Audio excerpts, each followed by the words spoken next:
دیدگاهی دولت محور، یعنی نظریه درباره چگونه در مرکزی فکر و فعالیت ما قرار گرفتنی مفهوم و نهاد دولت. محور به معنای اساس و مرکز و نقطه اساس و تکیه.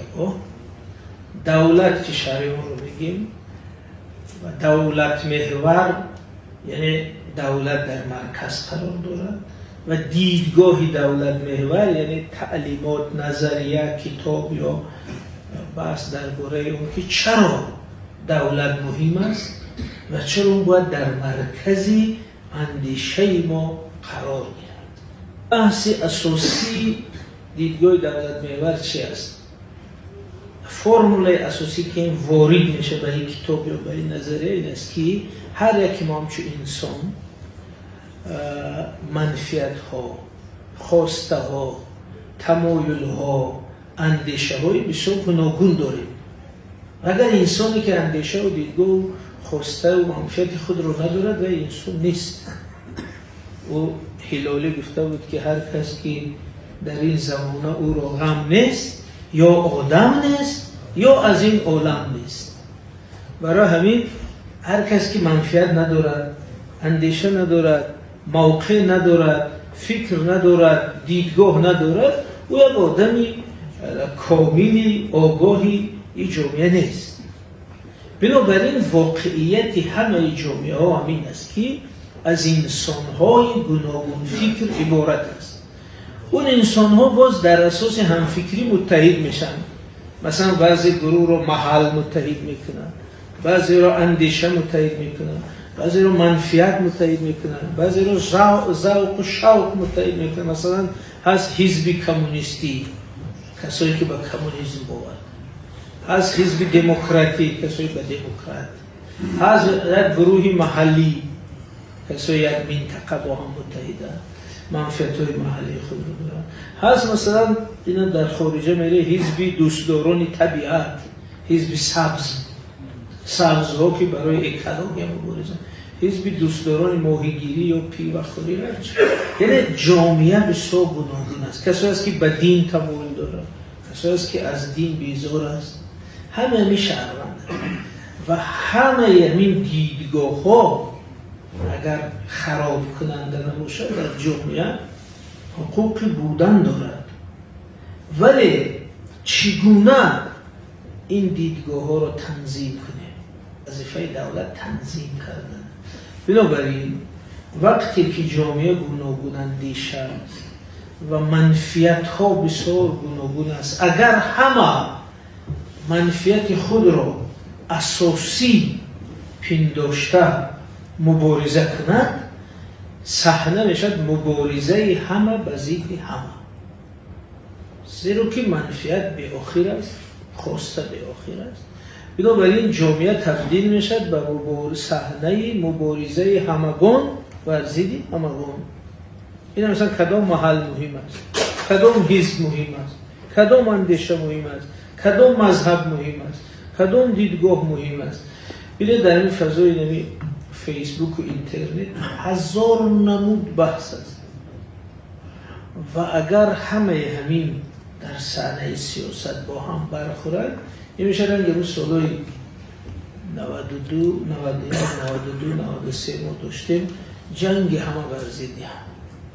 پس در همینجا فرمول اساسی حل همین است که ما یک چیزی بالاتر از این منفیت ها باید داشته باشیم که در اطراف او متحد شدن امکان داشته باشه. همین نامش دولت.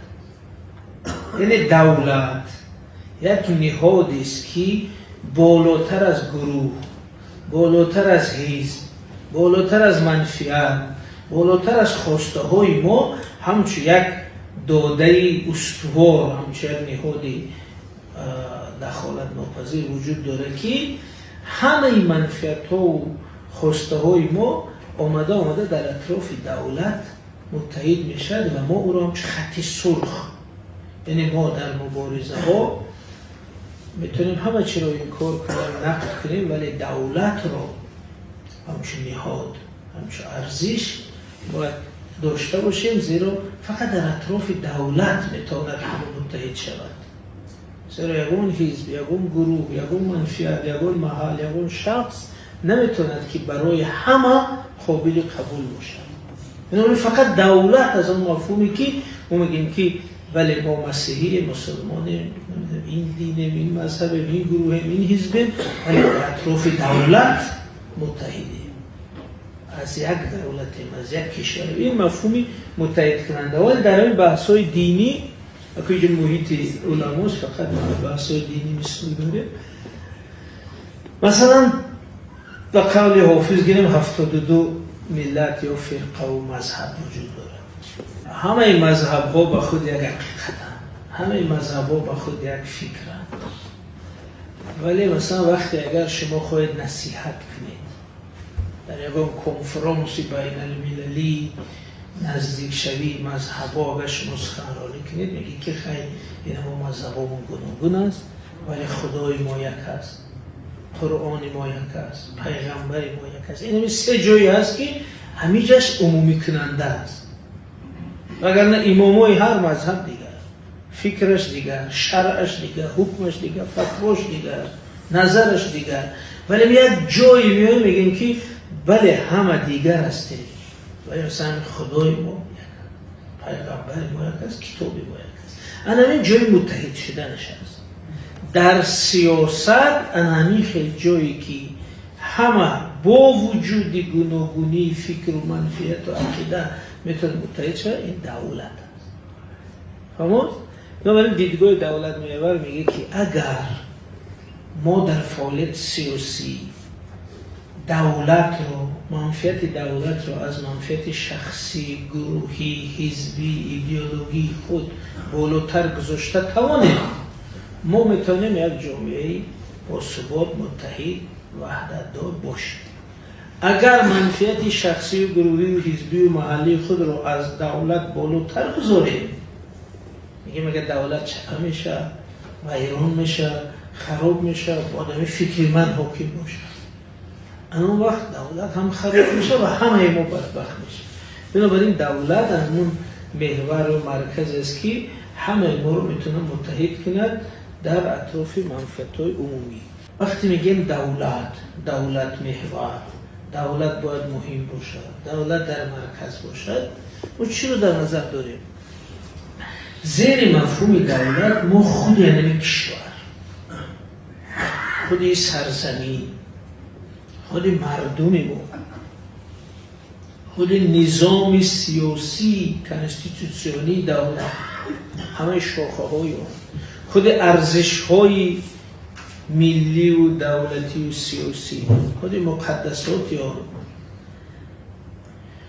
منفعت های ملی، امنیت ملی، ثبات ما، در مجموع اون ارزش هایی که برای همه برابر متعلقند و برای همه برابر لازمند و اون ظرفی که در داخل اون ما همچون ملت وجود داریم زندگی میکنیم، اما رو میگه دولت.